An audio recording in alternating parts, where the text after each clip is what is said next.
Hey, Bill Oakley here, executive producer and showrunner. Josh Weinstein, the other executive other guy. This is Tim Johnson, and I oversaw the computer animation. David Silverman, supervising director. Dave Merkin, the live action director. And David Cohen, I wrote the episode based on a concept by Bill Oakley. Thank you, David. If you listen to the commentary on the actual episode, you'll hear about the inception. This is more to talk about the way that we did this computer animation.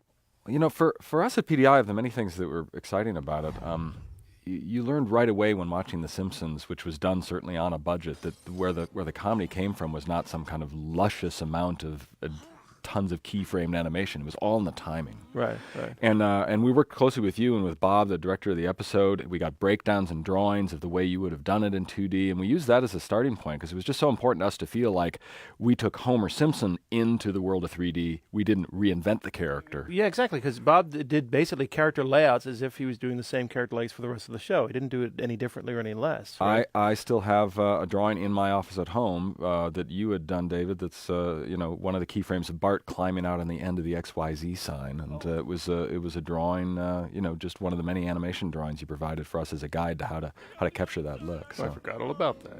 I'll save you, Dad. Bart's hair freaked us out. You know, this was a terrifying thing to look at that and to watch how it's cheated and used in 2D animation. So we all freaked out until we realized there are actually vinyl dolls of The Simpsons. We ran out and bought a vinyl Bart to figure out, well, somebody's done this in 3D already. How can we learn from it? And sure enough, we sort of just started from there and built it on the computer. I'll take my chances in a mystery wall.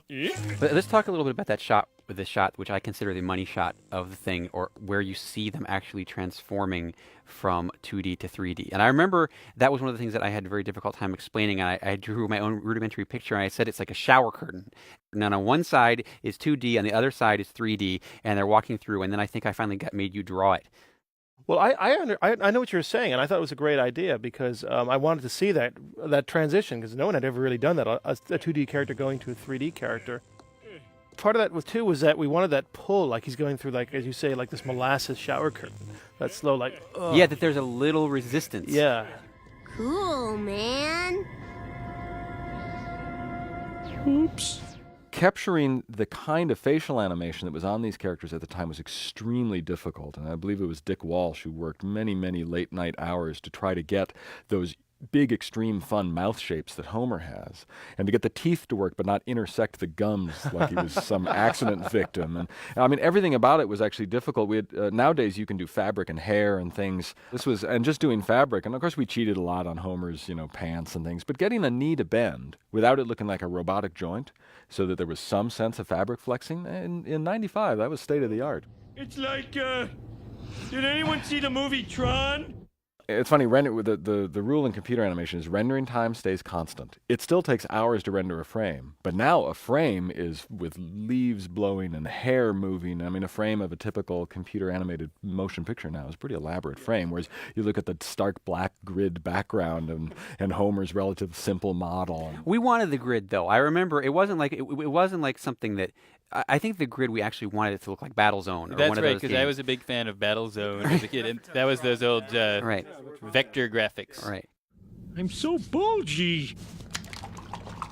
There's a few in-jokes you have thrown in there. You may have talked about it already, but the teapot is in the background, and the teapot was the very first three-dimensional object ever generated on a computer, done back at Bell Labs or something in the 70s. So there's a little wink on early computer history. And then PDI.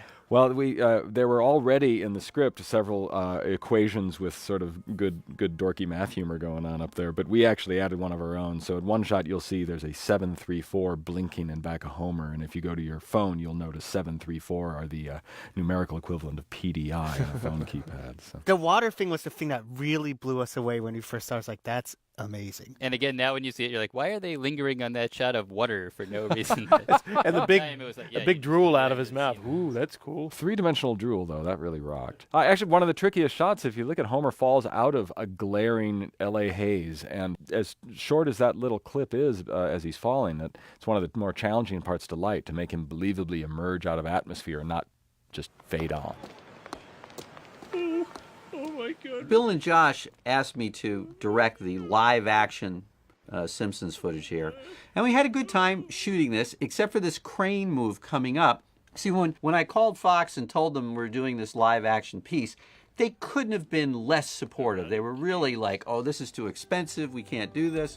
And so it gets a little jumpy going up that crane shot there because I wasn't able to stop traffic the way you would normally stop traffic. They begrudgingly gave me the crane, and that was about the best shot I could get because if I tried to swing the arm out of the crane any further than that, it actually would have crashed into all these cars just like a couple feet away in another lane. You can actually see the cars on the right are waiting there, and then they start to move. But other than that, we had a lot of fun shooting the only live-action Simpsons piece in history. Now, for those of you who didn't see this episode when it was first originally broadcast, it basically changed the shape of the world. It was like the moon landing or something like that. And people it sort of changed. Stop I think understating the outcome of the presidential election, I think, it was infected by it to some extent. And, also developments in science. And Neil Armstrong said, "I give up." All right, everybody. Thanks for listening. And take care. Bye.